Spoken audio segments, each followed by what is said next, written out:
तो आइए दोस्तों, अब हम देखना स्टार्ट करते हैं प्रश्नावली 2.3 से। आप देख सकते हैं यहाँ पर प्रश्नावली 2.3 है। तो इसमें हम देखना स्टार्ट करते हैं क्वेश्चन नंबर 10 को। ठीक है, तो मैं आपको थोड़ा रुक कर बता दूँ, मैं क्लास 8 के जो स्टूडेंट हैं बिहार बोर्ड से जो बिलोंग करते हैं, उनके लिए मैंने मैथ का सोल्यूशन देना ही स्टार्ट किया हुआ है। अगर आप चाहते हैं मेरे से जुड़ करके बिल्कुल अच्छे से पढ़ाई करना, तो आप पढ़ सकते हैं। ठीक है, तो देखिए, मैंने अभी तक यहाँ पर इस एक्सरसाइज में 9 तक क्वेश्चन को बता दिया हुआ है। अब हम देखने वाले हैं क्वेश्चन नंबर 10 को। और हाँ, मैंने इसके पहले वाले एक्सरसाइज को बता दिया हुआ है अपने वीडियो लेक्चर में, और जो भी इसके पीछे चैप्टर है उसको भी बता दिया हुआ है। ठीक है, अगर आप चाहते हैं तो जाकर देख सकते हैं, जो भी डाउट्स हो तो आप जाकर के सॉल्व कर सकते हैं। ठीक है, तो चलिए अब हम देखना स्टार्ट करते हैं क्वेश्चन नंबर 10 को। तो देखिएगा यहाँ पर क्या बोला, 2 अंकों की संख्या का दहाई अंक। सबसे पहले 2 अंकों की संख्या है, तो मैं यहाँ पर क्या करूँगा, इसके लिए मैंने एक अलग से यहाँ पर रफ को मैं बनाऊँगा। ठीक है, तो दो अंकों की संख्या हमारे पास, मान लीजिए कि ये बॉक्स है, यहाँ भी एक बॉक्स है। 2 अंकों की संख्या मतलब क्या, यानी कि 10 से लेकर के 99 के बीच जो भी है। ठीक है, 10 और 99 के बीच, इसको भी लेकर के और इसके बीच जो भी संख्या है उसको हम लोग क्या बोलेंगे, यानी कि 2 अंकों वाली संख्या है। तो मैंने इसी के चलते दो बॉक्स बना लिया यहाँ पर, और इसमें हम अंक पुट करेंगे। ये हमारे पास इकाई अंक है, ये हमारे पास दहाई अंक है, ध्यान दीजिएगा।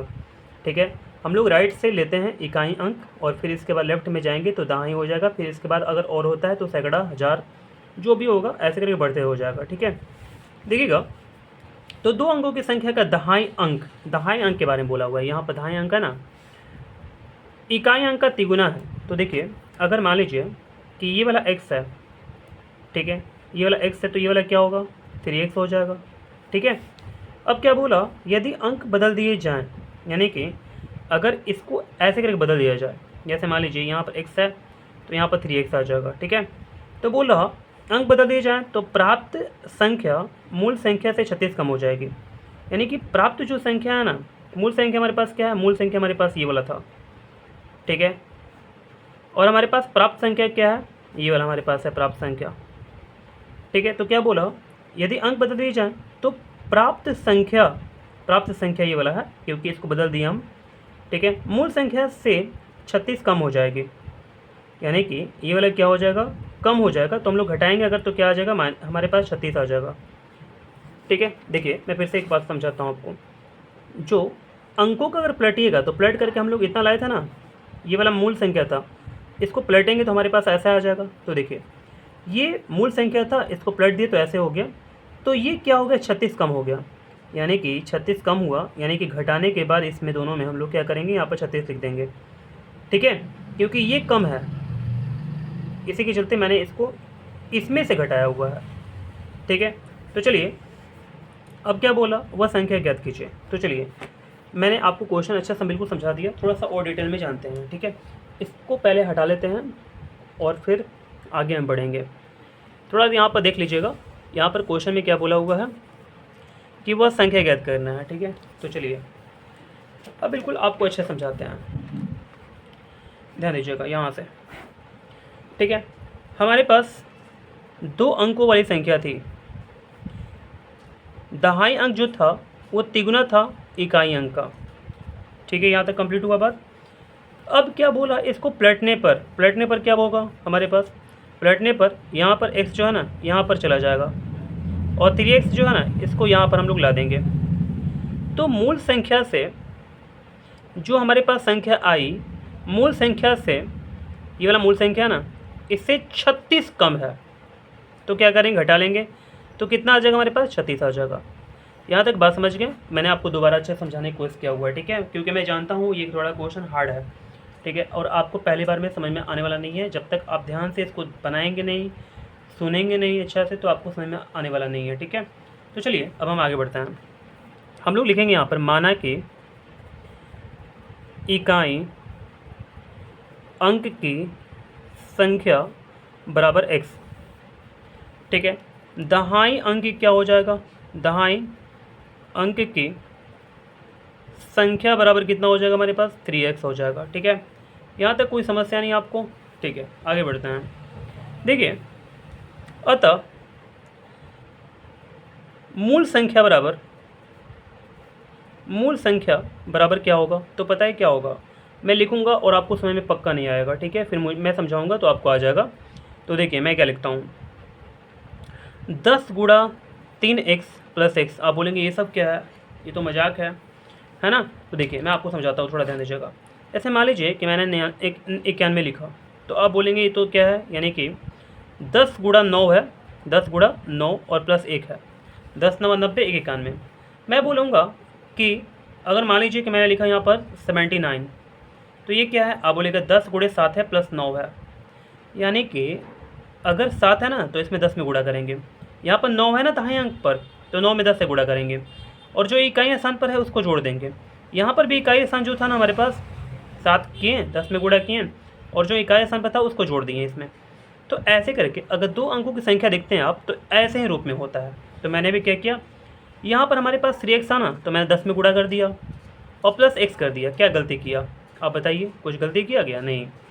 अब देखिए इसको थोड़ा सा अच्छा सॉल्व कर लेते हैं, तो हमारे पास क्या आ जाएगा, 10 3 30x, ठीक है, और प्लस क्या हो जाएगा हमारे पास, x हो जाएगा।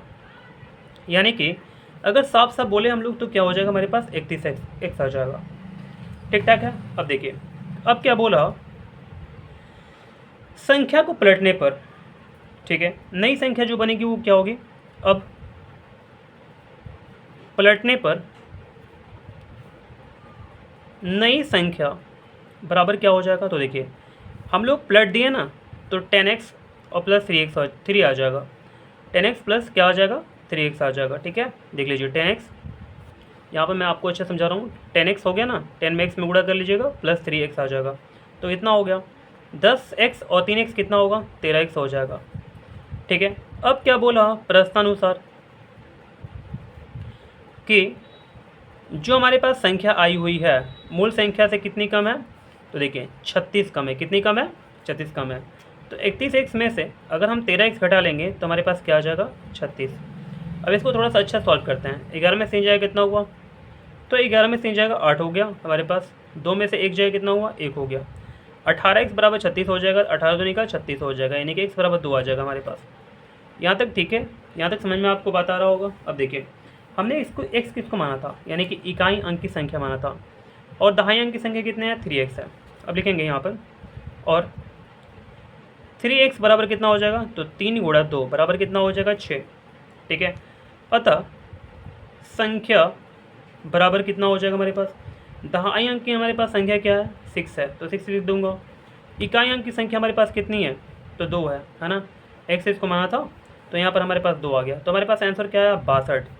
तो दोस्तों मैंने इस क्वेश्चन को बिल्कुल अच्छे समझाने की कोशिश किया आपको। ठीक है, तो उम्मीद करते हैं कि क्वेश्चन आपको बिल्कुल अच्छे समझ में आ गया होगा।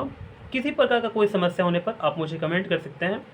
ठीक है, मैं आपको और भी अच्छे समझाने की कोशिश करूंगा। तो आइए दोस्तों अब हम देखना स्टार्ट करते हैं क्वेश्चन नंबर 11 को। तो देख सकते हैं हमारे सामने क्वेश्चन ही वाला है, तो मैं एक एक करके पढ़ूंगा और आपको समझाऊंगा बिल्कुल अच्छे से। ठीक है, तो देखिएगा, बोला क्या कि एक नाव धारा की दिशा में एक घाट से दूसरे घाट तक जाने में 9 घंटे लगाती है। कहने का मतलब क्या है, देखिए जहाँ नाव है ना, तो वहाँ पर धारा भी होगा पानी का, यानी कि बहाव। ठीक है, तो नाव का चाल कुछ ना कुछ होगा, मान लेते हैं x है। धारा का भी चाल होगा, इसको मान लेते हैं कि ये y है, x किलोमीटर प्रति आवर और y किलोमीटर प्रति आवर। ठीक है, मैं आपको थोड़ा सा ये रफ में बता रहा हूँ। तो x किलोमीटर प्रति घंटा हो गया, यहाँ पर हमारे पास y किलोमीटर प्रति घंटा हो गया। अगर समझ में नहीं आ रहा तो यहाँ पर सामने लिख देते हैं, x किलोमीटर प्रति घंटा, y किलोमीटर क्या हो गया, प्रति घंटा हो गया। ठीक है, नाव का चाल x किलोमीटर प्रति घंटा, धारा का चाल y किलोमीटर प्रति घंटा। अब चलते हैं आगे। अब क्या बोला कि अगर धारा की दिशा में जाए तो 9 घंटे लगते हैं। ठीक है, और आगे बढ़ते हैं। धारा के विपरीत दिशा में जाए तो 10 घंटे पूरा कर देती है। मैं बताता हूँ आपको, ऐसे मान लीजिए कि नाव भी इधर जा रहा, धारा भी इधर बह रहा है, तो स्पीड तो और तेज़ हो जाएगा। जैसे मान लीजिए कि आप साइकिल चला रहे हैं, इधर साइड में हवा भी इधर ही बह रहा है, तो आपको और ज़ोर से क्या करेगा, पीछे से ढकेलेगा, तो आपका स्पीड और बढ़ जाएगा। तो बढ़ जाएगा इसका मतलब क्या, यानी कि बढ़ता कब है, जब जोड़ते हैं तब न बढ़ता है, कि घटाते हैं तब बढ़ता है। घटाने पर वैल्यू छोटा आता है और जोड़ने पर वैल्यू क्या आता है, बड़ा आता है। तो हमारा स्पीड यहाँ पर बढ़ रहा है, तो मैं जोड़ दूंगा। अगर मान लीजिए कि इसका स्पीड x प्लस एक्स है, नाव का स्पीड यानी कि चाल जो है, और धारा का चाल हमारे पास y है, तो मैं क्या करूँगा x प्लस वाई जोड़ दूँगा। ठीक है, आपको भूलना बिल्कुल नहीं है। अब देखिए मान लीजिए नाव इधर जा रही है और धारा इधर जा रही है, तो लफड़ा हो गया। लफड़ा होगा यानी कि नाव, अब पता है नाव इधर जा रही है और धारा इधर मार रहा है, तो क्या होगा, नाव थोड़ा सा धीरे हो जाएगा, और धीरे हो जाएगा तो हम लोग क्या करेंगे, एक्स में से वाई घटा लेंगे, तभी तो वैल्यू हमारे पास क्या हो जाएगा, यानी कि चाल जो होगा वो कम हो जाएगा। चाल कम करने के लिए घटाते हैं, चाल अधिक करने के लिए हम लोग जोड़ देते हैं। ठीक है, पूरा मैंने आपको बात समझ में समझा दिया। अब चलते हैं थोड़ा डिटेल्स में, इसको और भी लिखना स्टार्ट करते हैं। माना कि नाव की चाल बराबर x किलोमीटर क्या हो गया प्रति घंटा। ठीक है, धारा की चाल बराबर कितना हो गया, y किलोमीटर प्रति घंटा। तो दोस्तों मैं आपको बता दूं पहले कि इस क्वेश्चन को जो मैंने आपको बताया हुआ 10 नंबर और 11 नंबर आपको कॉपी पर बिल्कुल अच्छे से बैठ करके बनाना है। ठीक है, तभी आपको बिल्कुल अच्छे समझ में आएगा। एक बार नहीं बल्कि 2 से 3 बार आपको बनाना है इस क्वेश्चन को। ठीक है, तो चलिए अब हम आगे बढ़ते हैं। यहाँ पर बोल रहा प्रश्नानुसार क्या बोल रहा कि धारा की दिशा में जाने पर, ठीक है, धारा की दिशा में जाने पर क्या बोला, 9 घंटा लगता है। तो चलिए एक काम करते हैं, धारा की दिशा में चलते हैं और विपरीत दिशा में चलने पर 10 घंटे लगता है। ठीक है, धारा की चाल 1 किलोमीटर प्रति घंटा, धारा की चाल 1 किलोमीटर प्रति घंटा बता दिया आप। ठीक है, चलिए कोई बात नहीं, और अच्छा हमारा हो गया। तो देखिए मान लीजिए हम अगर लिखना चाहते हैं दूरी बराबर क्या होगा, धारा की दिशा में दूरी, धारा की दिशा में दूरी, तो क्या हो जाएगा, धारा की दिशा में अगर दूरी हम फाइंड करते हैं तो क्या होता है फॉर्मूला, यानी कि चाल गुणे समय। चाल हमारे पास क्या है, x प्लस वाई है धारा की दिशा में। ठीक है, धारा की दिशा में ये वाला है ना, धारा की दिशा ये वाला है ना, इधर नाव चल रही है और इधर धारा चल रही है, तो धारा की दिशा में नाव की चाल कितना होगा, x प्लस वाई, और गुणे क्या हो जाएगा समय। समय कितना दिया हुआ है, तो 9 घंटा दे दिया हुआ, देख लीजिएगा यहाँ पर। ठीक है, तो गुणे क्या कर लेंगे, 9 कर लेंगे। अब एक बार बताते हैं, ऐसे मान लीजिए कि इधर से इधर जाएगा। ठीक है, धारा की दिशा में ऐसे करके गया, नाव इधर जा रहा और धारा भी इधर जा रहा, तो यहाँ से यहाँ तक गया, और फिर इसको आने में क्या ज़्यादा दूरी तय करना पड़ेगा या कम करना पड़ेगा, अरे बराबर ही तो करना पड़ेगा। तो नाव इधर जाएगी और धारा इधर जाएगी। ठीक है, तो हम लोग जाएंगे ऐसे करके, तो दूरी तो हमारे बराबर होगा। तो हम लोग क्या करेंगे, देखिए दूरी बराबर फॉर्मूला लग दिया ना धारा की दिशा में, तो x प्लस वाई हो गया, ये किसका स्पीड है, नाव का, और यहाँ पर धारा का, दोनों का एक जोड़ देंगे हम लोग, और गुणे क्या हो जाएगा, समय हो जाएगा। तो चाल गुणे समय हमारे पास हो गया। ठीक है, तो थोड़ा गुणा कर लेते हैं, 9x प्लस 9y।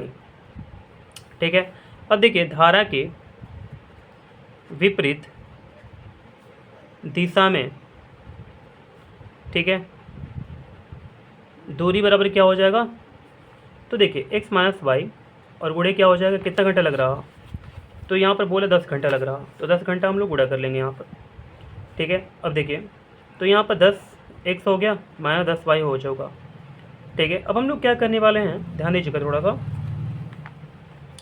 हमारे पास बोला हुआ है कि जो धारा का चाल है जो 1 किलोमीटर प्रति घंटा है, तो मैं क्या y की जगह पर जो हमने धारा का चाल माना हुआ है 1 माना हुआ है, ठीक है, तो इसके जगह पर हम लोग क्या करेंगे, हम लोग y की जगह पर 1 रख देंगे। तो यहाँ पर चूँकि धारा की चाल, ऐसे नहीं लिखेंगे, एक चीज़ और लिख देते हैं। ठीक है, यहाँ पर समीकरण 1 लिखते हैं, थोड़ा खोलते हैं इसको। यहाँ पर समीकरण 1 हमारे पास हो गया, थोड़ा बड़ा कर देंगे। यहाँ पर समीकरण हमारे पास 2 हो गया, यहाँ पे दूरी निकाले हैं, यहाँ भी दूरी निकाले हैं, तो दोनों हम लोग समीकरण से अगर देखते हैं तो समीकरण 1 और 2 से क्या हो पाएगा, तो 9x प्लस 9y बराबर कितना हो गया, 10x माइनस 10y। ठीक है, इतना तक हो गया। अब देखिए क्या करेंगे हम लोग, चूँकि धारा की चाल बराबर 1 किलोमीटर प्रति घंटा, देख सकते हैं आप खुद से ही, यहाँ पर 1 किलोमीटर प्रति घंटा है धारा की चाल। ठीक है, तो देखिए हम लोग क्या करेंगे, धारा की चाल हमारे पास इतना हो गया, तो हम लोग इसमें पुट कर देंगे, इसलिए 9x प्लस 9 गुणे 1 बराबर 10x माइनस 10 गुणे 1। ठीक है, या 9x प्लस 9 बराबर 10x माइनस 10। ऐसे करके हमारे पास हो गया।